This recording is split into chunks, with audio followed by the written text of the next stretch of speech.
filosofía. Prácticamente, como decía el compañero Héctor, no tiene programa. Yo no sería tan optimista como el compañero Héctor. La derecha tiene un programa, compañeros. Y el programa de la derecha es una filosofía neoliberal capitalista. No necesita escribir su programa, porque su programa está escrito en Washington o está escrito en Bruselas. Porque esta es una derecha títere. No piensa por sí misma, no tiene cabeza, no tiene corazón y no tiene patria, compañeros. Esta es una derecha apátrida. Pero su filosofía, su política y su programa viene del norte, viene de Estados Unidos y viene de Europa. Ese es su programa. Y el programa que tiene es un programa que responde al capitalismo global, al sistema capitalista global. Y el sistema capitalista global, queridos compañeros, compañeras, es excluyente. Es racista, es discriminadora, apuesta a la acumulación de la riqueza en pocas manos, a la supremacía cultural de Occidente sobre los pueblos del sur. Ese es su programa, compañeros, no se confundan, no tendrán un programita aquí escrito. A algunos se les va a ocurrir un programa de la derecha acá, pero si nosotros leemos el programa de la derecha, es un programa que coincide con los principios rectores del sistema capitalista global. ¿Cuáles son? Libre mercado, capital sobre trabajo, explotación de los unos sobre los otros, ¿sí? Acuerdos económicos complementarios, compañeros. Desaparición del Estado. Es un sistema que no admite el control del Estado. Cuanto menos Estado, mejor. ¿Acaso no se acuerdan el programa del Carlos Mesa, del Fernando Camacho, etcétera, etcétera? Ese es el programa capitalista, compañeros. Y nosotros tenemos que tener, nosotros como espejo de la mayoría del pueblo boliviano, tenemos que tener nuestro programa alternativo, distinto. El compañero Evo decía que la concepción del Estado plurinacional de Bolivia, la concepción de un Estado plurinacional de América Latina, es la antítesis a la concepción capitalista que viene de afuera, que viene de arriba y que viene montado en los cañones del militarismo norteamericano. Ahora bien, esta propuesta, compañeros, ¿cuáles son los pilares fundamentales ideológicos de nuestro instrumento político? ¿Cuáles son? ¿Qué es lo que debe sostener? ¿Cuál es la raíz profunda de nuestro programa, de nuestra ideología, de nuestra propuesta frente al mundo? ¿Cuáles son esos pilares? El compañero Evo lo repite permanentemente. El programa fundamental es que nosotros como fuerza política debemos ser, somos y vamos a ser antiimperialistas, compañeros. Si no somos antiimperialistas, no somos nada. Es mejor pasarse al otro lado del río y ser capitalistas. ¿Para qué vamos a aceptar estos cosas? Es mejor arriar la bandera, capitular y dejar que el capitalismo haga lo que tiene que hacer: destruir la madre tierra, concentrar la riqueza, hacer la guerra a los pueblos rebeldes, y entonces nos alineamos con el capitalismo.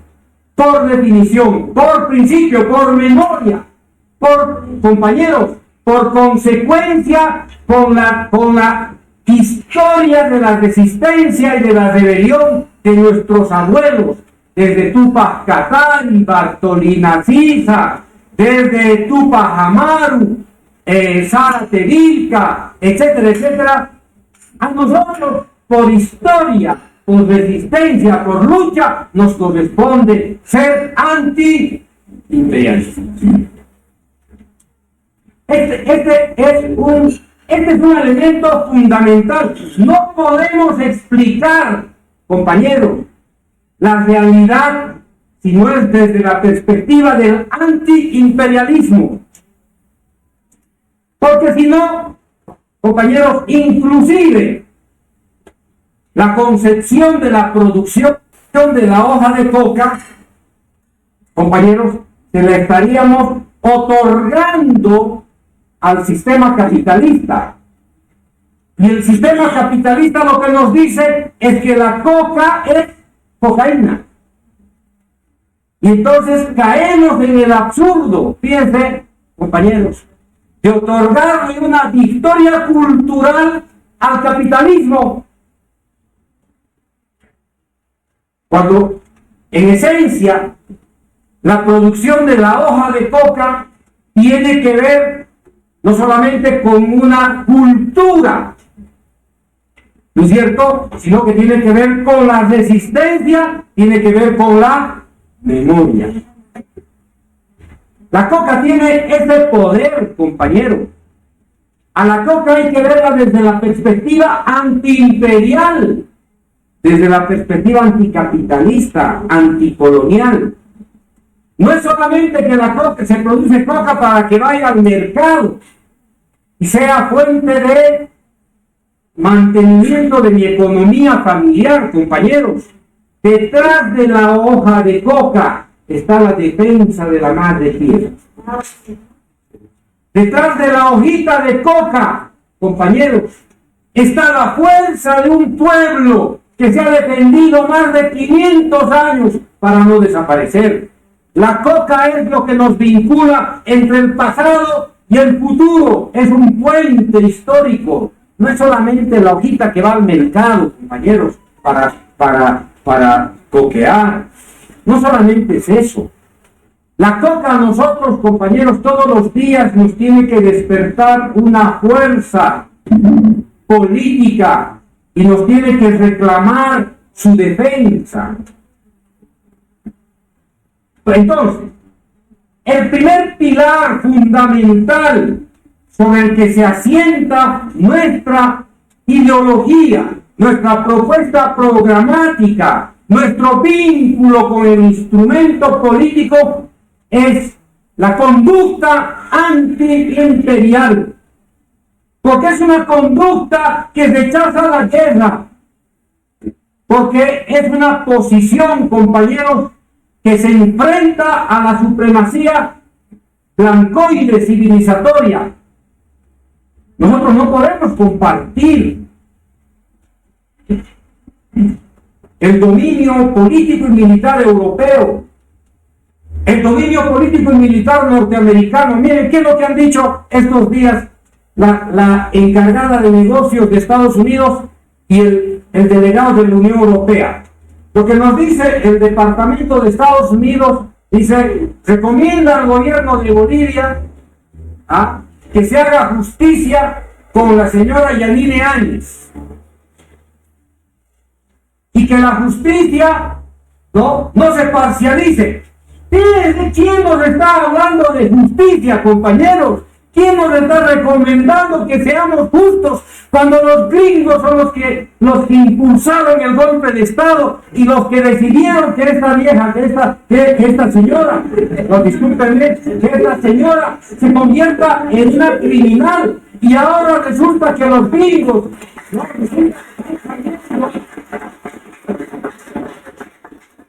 Y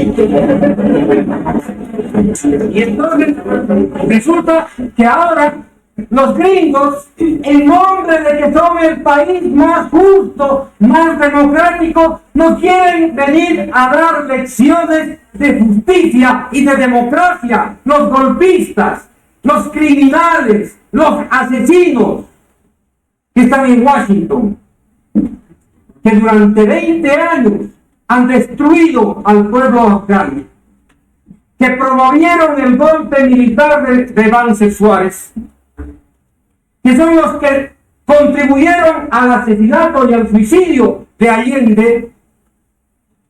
Los gringos que le ponen el dedo, que es lo mismo que ponerle el cuchillo o el fusil en la cabeza de un patriota, hoy día quieren venirnos a darnos lecciones de democracia y de justicia para decirnos lo que tenemos que hacer con esta señora criminal, ¿no es cierto?, que hace show, que se victimiza ante los medios de comunicación y que hace pocos días atrás nos decía que éramos unas bestias, que éramos unos salvajes, que éramos unos indios sucios, que no deberíamos volver nunca más a gobernar. Compañeros, y resulta que ahora 4 fascinerosos de la derecha de este país, que fueron los que permitieron que Vance se convirtiera en un dictador, se convirtiera en presidente demócrata, quiere que la justicia la libere. ¿Y saben por qué, compañeros? ¿Por qué presionan estos expresidentes, ¿no es cierto?, títeres de los Estados Unidos? Porque saben que Yanine Áñez está en la frontera de su quiebre emocional. Y saben que cualquier rato Yanine Áñez los va a delatar a estos 4 pillos que hicieron el golpe de Estado. Y hoy día tienen terror, hoy día tienen miedo de que Yanine Áñez declare que Tuto Quiroga, Camacho, Mesa, Doria Medina y toda esta pandilla de delincuentes estuvieron comprometidos con el golpe de Estado. Quieren salvarla a Yanine Áñez para llevarla a su casita para que se enfríen sus ánimos, para que no declaren lo que ocurrió durante el golpe. Y por eso le quieren sacar de la cárcel. No porque están defendiendo los derechos humanos de una mujer. ¿Y por qué no defendieron los derechos humanos de los que masacraron, compañeros? ¿Por qué no defendieron estos 4 pandilleros golpistas los derechos de los 37 compañeros que murieron masacrados? ¿Qué dijeron? ¿Dijeron una sola palabra? No, apoyaron estos pillos, estos golpistas, compañeros, la masacre, acompañados por la Santa Iglesia Católica, por la cúpula, ¿no es cierto?, acompañados por los europeos, apoyados con el armamento que nos trajeron desde la Argentina y desde el Ecuador, apoyados por el informe criminal de Luis Almagro de la OEA, y ahora resulta las santas palomitas de la derecha defendiendo a la santa palomita golpista. ¿Qué les parece? Y la Unión Europea en esa misma dirección, queriendo señalarnos a nosotros que las autoridades de la justicia administren equitativamente la justicia. Los europeos que se plegaron a Estados Unidos para ir a destruir Afganistán, para ir a destruir Irak, para ir a destruir Libia y para ir a destruir Siria. ¿Qué autoridad moral tienen los europeos, queridos compañeros, para hablar de derechos humanos? Hace 500 años invadieron África, dividieron el Asia, nos dividieron en América Latina y nos quieren dar todavía lecciones de moral, de justicia, de democracia. Los europeos que se llevaron nuestro oro, que se llevaron nuestra plata, que se llevaron nuestros recursos naturales. Por eso, compañeros y compañeras, nuestra fuerza moral descansa en este pilar fundamental que es el antiimperialismo. Algunos compañeros dicen, ¿para qué no es ser antiimperialista? ¿Qué es eso de ser antiimperialista? ¿No es cierto? Es que ser antiimperialista, compañeros, es una posición de vida, de defensa de la vida, no solamente de su comunidad, de su país y de la humanidad.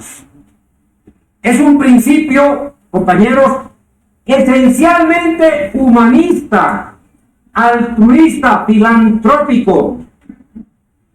A ver, díganme, ¿qué fuerza política de derecha puede considerarse antiimperialista, de compañeros? Dígame. Es que es una contradicción de fondo. Los de la derecha son por definición capitalistas y nosotros por definición tenemos que ser antiimperialistas, compañeros. Y no es un juego de la antítesis y tenemos que ser esto porque nosotros no, porque nosotros tenemos razones profundas para ser antiimperialistas. Esas razones las sacamos de la historia, de la memoria, de la resistencia, de la lucha que todos los días estamos librando. El segundo principio que debe guiar nuestra formación, que debe consagrar nuestro programa político ideológico del MAS, es que somos anticapitalistas. Una cosa es que una familia, una persona, acumule riqueza para sostener a su familia, para garantizar que sus hijos tengan educación para las próximas generaciones. Una cosa es eso. Otra cosa es este capitalismo destructivo que concentra la riqueza en pocas manos. Miren, el 1%, mis hermanos, el 1% de la humanidad, de los seres humanos que vivimos hoy día en el planeta Tierra, el 1% tiene el 50% de la riqueza de toda la humanidad. El 1%. Eso es capitalismo, compañeros. Imagínense ustedes que el 1% tenga la riqueza del 50% de la humanidad. En los Estados Unidos, compañeros, el 1% tiene el 57% de la riqueza de los Estados Unidos. Imagínense eso. ¿Qué significa eso?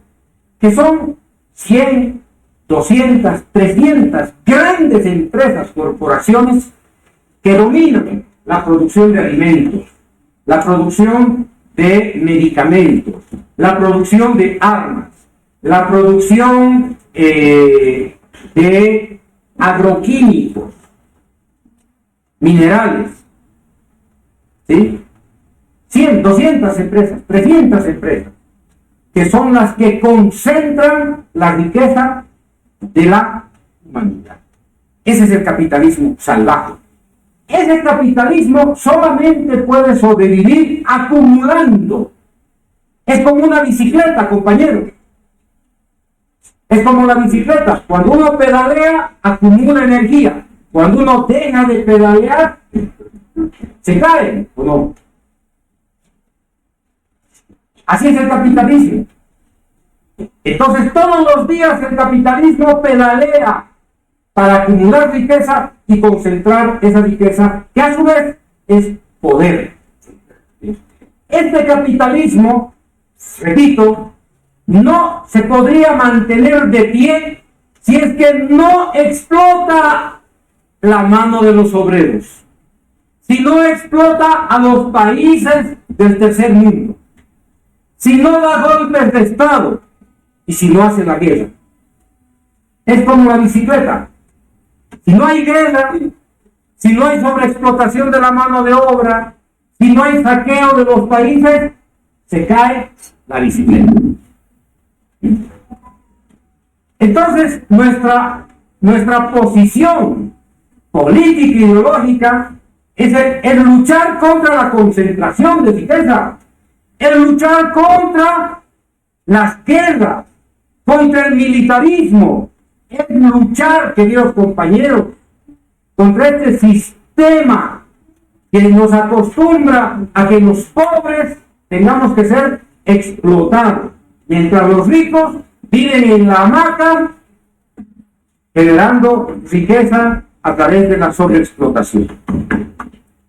Entonces, este segundo principio es un principio que tiene que ser inherente al movimiento al socialismo, a las organizaciones sociales. No es por definición somos anticapitalistas, no. Por principio somos anticapitalistas, porque somos una fuerza política que se opone a la guerra, a la sobreexplotación, a la concentración de la riqueza. Miren, compañeros, el gasto militar de los Estados Unidos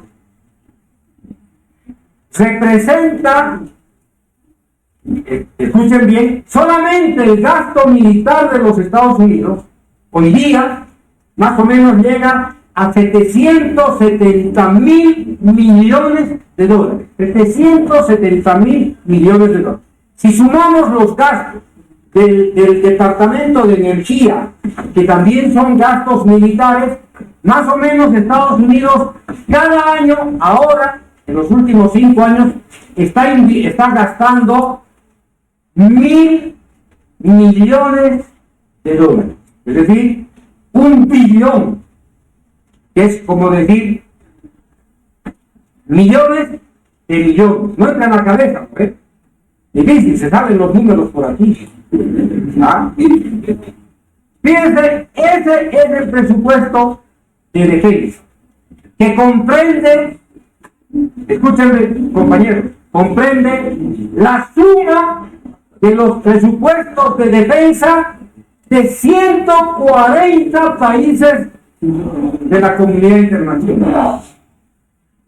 ¿Para qué tanta plata, compañeros? ¿Para qué? Afganistán,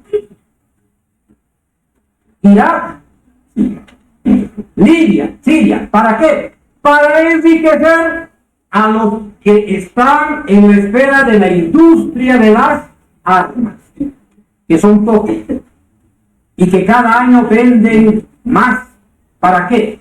Eso es el capitalismo de guerra. Y nosotros como militantes del MAS nos oponemos al capitalismo de guerra, que es el capitalismo de saqueo. ¿A qué fueron a Irak? ¿A qué fueron a Afganistán, compañeros y compañeras, los norteamericanos? Miren, el año 2001, en nombre de la lucha contra el terrorismo, Estados Unidos formó una coalición de 50 países, 50, no estoy diciendo 2, Estados Unidos más 50 países fue a hacerle la guerra a Afganistán, porque decían que en Afganistán estaban los terroristas potenciales que amenazaban la seguridad de Estados Unidos. Estados Unidos y 50 países más fueron a hacer la guerra al país más pobre del Medio Oriente, a los campesinos. Imagínense, esos campesinos, esos desplazados de Afganistán, mujahidines, que vivían en las montañas, en las cuevas, que se morían ahí como peces en el agua. Imaginen ustedes, esa población semianalfabeta, pobre, sin educación, sin asistencia médica, la más pobre del Medio Oriente, es la que ha derrotado al imperio más poderoso del mundo. ¿Ah? ¿Pero por qué? ¿Porque son terroristas, compañeros? Porque ese pueblo afgano no ha permitido que un imperio tome el destino de esta población, 37 millones de habitantes. Porque este sector de los afganos ha luchado contra la cultura occidental, porque se iban a robar su litio, porque se iban a robar su estaño, porque se iban a robar su gas, iban a utilizar su territorio para otras cosas, menos para la lucha contra el terrorismo. Pero el otro dato que a ustedes tienen que interesarles, compañeros, cuando Estados Unidos fue a invadir Afganistán, Afganistán era el segundo productor de opio, de una droga costosa que alimenta los mercados de Asia y los mercados de Europa. Ahora que Estados Unidos está saliendo de Afganistán, ¿saben qué, compañeros? Imaginen ustedes, Afganistán se ha convertido en el primer país del mundo en producción de opio. Y hoy día es el país que abastece el mercado más importante de Europa. ¿Saben cuántas veces creció el opio con la intervención de Estados Unidos y de la OTAN en Afganistán? 27 veces, compañeros. 27 veces ha crecido la superficie de opio en Afganistán. Y resulta que los Estados Unidos van a hacer la guerra en Afganistán, ocupan con 130,000 hombres, con la tecnología más poderosa del mundo, con satélites, con aviones, con misiles, y resulta que 27 veces aumenta la producción del opio en un país ocupado. ¿Dónde está el terrorismo, compañeros? ¿Cuál era el negocio entonces en Afganistán? ¿Dónde está la lucha contra el narcotráfico, compañeros y compañeras? Eso es lo mismo que hacían acá en Bolivia y es lo mismo que hacen en Colombia. Los norteamericanos usan como pretexto la lucha contra el narcotráfico y la lucha contra el terrorismo para invadir países y para quedarse con su petróleo, con su gas, con el oro. El pretexto es la lucha contra el narcotráfico, pero en el fondo, el objetivo número uno es apropiarse de la riqueza de los países intervenidos.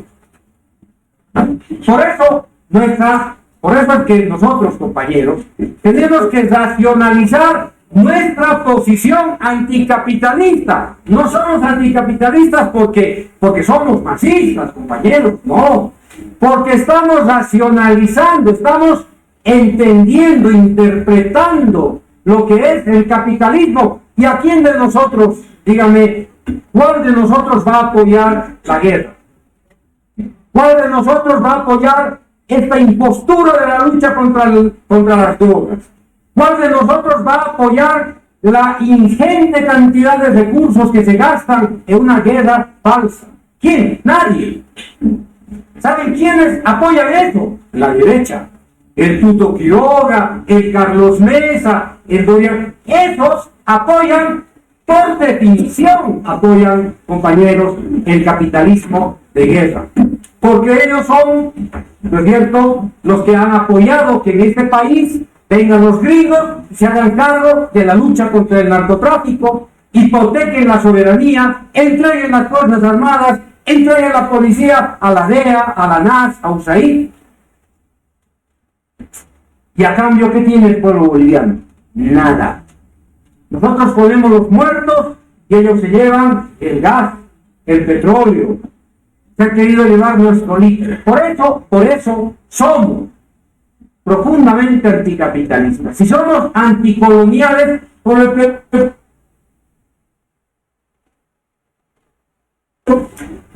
nuestra posición, compañeros, ideológica es el anticolonialismo. No podemos permitir que una persona se crea, pretenda o intente ser superior a las comunidades. Somos anticoloniales porque nosotros no hemos nacido para ser colonia de nadie. Nosotros somos un pueblo libre, independiente y soberano gracias a este compañero que se llama Evo Morales.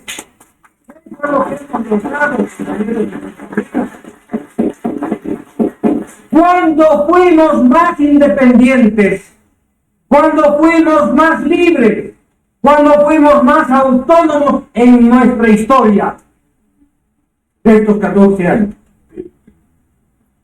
Porque aquí un hombre, apoyado por las organizaciones sociales, le dijo al imperio que no nacimos para ser colonia, carajo. No nos parieron para ser colonia. Nos parieron para ser libres, independientes, y por eso se jugó la vida el compañero Evo, y por eso hoy día quieren matar al compañero Evo, para que no se les olvide, compañeros y compañeras. ¿Cuántas veces han intentado matar al presidente Evo, al compañero Evo cuando era dirigente cocalero, al compañero Evo cuando era presidente, y ahora el compañero cuando es presidente del instrumento? Es la misma lógica del imperio colonial que trató de destruir a Tupac Katari sacándole la cabeza o descuartizándolo para escarmentar, para que las otras comunidades no se rebelen. Porque el imperio, compañeros, lo que hace es desaparecer a los rebeldes, matar a los rebeldes, porque lo que menos quiere es rebelión en su patio trasero. Porque si hay rebelión, no van a tener posibilidades de explotar, de saquear, de engañar, de mentir. Los rebeldes son los enemigos número uno de las colonias, de los centros metropolitanos. Y es por eso que algunos compañeros no entienden adecuadamente que no es capricho del compañero Evo estar a la cabeza del instrumento.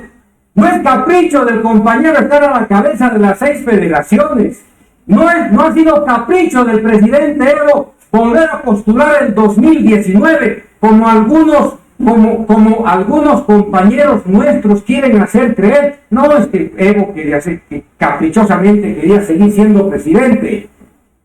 El compañero Evo lo que estaba proponiendo era seguir teniendo un país, una patria libre, compañeros, porque era el único que se enfrentó al imperio norteamericano de cuerpo entero, sacrificó su vida, su familia, sacrificó todo para expulsar al embajador, para expulsar a USAID, para expulsar a la DEA. Compañeros, eso le valió que sea el enemigo número uno del imperio, y el imperio no le va a perdonar. Por eso hay que proteger al compañero Evo, ahora, mañana, pasado. La libertad no es un capricho, la independencia de un pueblo no es un capricho, compañeros. El querer ejercer el poder, como lo ha hecho el compañero Evo, no era un problema de capricho, era un problema de dignidad, entiéndanlo bien. Era un problema de soberanía, era un problema, compañeros, de autonomía política. ¿Quién en América Latina ha ejercitado esta vocación para que su pueblo sea libre? Chávez, en Venezuela. Y a Chávez probablemente lo hayan asesinado, lo hayan envenenado, compañero. Fíjense Lula, que también quiso independizar a su país. Fíjense en qué terminó. Fusilado por la Corte Suprema, por las agencias de inteligencia brasileñas y norteamericanas, acusado de robar, de corrupción. Y fíjense a la compañera Dilma. ¿Cómo salió el compañero Rafael Correa del Ecuador? Criminalizado, satanizado. No pudieron matarlo en el golpe del 2010 los policías en el Ecuador. Al presidente Zelaya en Honduras lo secuestraron los militares de Honduras en complicidad con los militares del Comando Sur de Estados Unidos, y se lo llevaron para que el pueblo hondureño no forme parte del acuerdo del ALBA-TCP, del acuerdo de Petrocaribe, y porque Zelaya estaba proponiendo una nueva constitución política que obligaba al Estado hondureño a echar la base militar de Sotocano, donde estaban los norteamericanos. Entonces, compañeros, la cuestión anticolonial no es un capricho, no es el capricho del compañero Evo por ser anticolonial. Es una definición política, es una definición ideológica, porque el compañero Evo no quería que maltraten a las mujeres de pollera. No queremos que nuevamente vuelva la derecha a este país a negar al pueblo indígena, a entregar nuestros recursos naturales, a saquearnos, como han hecho durante un año con esa señora, que fue títere de la embajada de los gringos o del Departamento de Estado. En un año, en menos de un año, han destruido la economía, han perseguido a los compañeros, han masacrado, se han robado la plata de este país, han entregado la política exterior a la embajada de los Estados Unidos, han hecho todo en menos de un año. Imagínense en 10 años. Compañeros, no se confundan. No se confundan. Una cosa es tener la concepción del poder político que tiene la derecha y otra cosa es tener la concepción política que tiene el instrumento político de más. Para nosotros el poder es de distribución de riqueza. Para nosotros el poder es justicia, es igualdad. Compañeros, es integración, es desarrollo económico, es justicia para los más pobres, sin que seamos injustos contra los ricos. Esa es la filosofía del compañero Evo. Y entonces, compañeros, esto que nos ha ocurrido en 2019 con el golpe, compañeros, ojalá nos haya enseñado, ojalá nos permita fortalecer más nuestra identidad política, nuestra fortaleza política, nuestra unidad política. ¿Sabe por qué? Porque lo que se viene de aquí para adelante es la estrategia de la fragmentación, de la división, de la secesión. ¿De dónde ha venido el golpe de Estado del 2019? De Santa Cruz. Ha venido del vientre de los separatistas. Ese golpe ha venido del vientre, compañeros, de los Estados Unidos. Es el golpe que ha sido impulsado por Estados Unidos con los europeos como sus peones de quinta categoría, operado por la OEA como su Ministerio de Colonias y sostenido acá por unas fuerzas políticas de derecha que odian al país, que desprecian el país.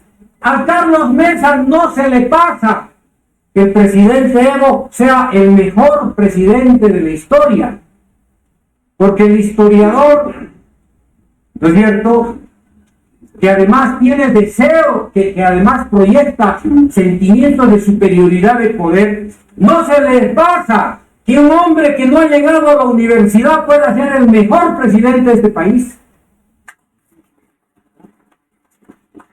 Y esa mentalidad de Carlos Mesa, fíjese, esa mentalidad de venganza con el mejor presidente del país se ha traducido en apoyo al golpe. E indirectamente ha apoyado el intento de magnicidio del presidente Evo. Y eso lo podemos discutir con Carlos Mesa en el escenario que a él le dé la gana, de cara al pueblo, para demostrar que es cómplice del intento de magnicidio del compañero Evo. Y es cómplice de la dictadura y de los asesinatos en este país. Y es cómplice de la cleptocracia de este país, queridos compañeros y compañeras. Y por eso resulta extraño que hasta hoy no esté compareciendo ante la justicia y no esté entre rejas como Camacho, como Tuto Quiroga, ese peón servil que durante 30 años los Estados Unidos lo mantienen acá como agente de la CIA, encubierto como político. como no pueden hacer con Carlos Sánchez Berzaín, no lo pueden traer acá para camuflarlo de político, porque ese no tiene ya pisada de Bolivia. No sabemos por qué hasta hoy la Fiscalía no está poniendo, compañeros, no está ejerciendo justicia con estos criminales serviles al poder norteamericano. Y todavía, imagínense, durante la dictadura, representando al gobierno de la dictadura. Fíjense a qué extremo llegó, perdón, ya me pasé, a qué extremos ha llegado el cinismo, el descaro de estos fantoches políticos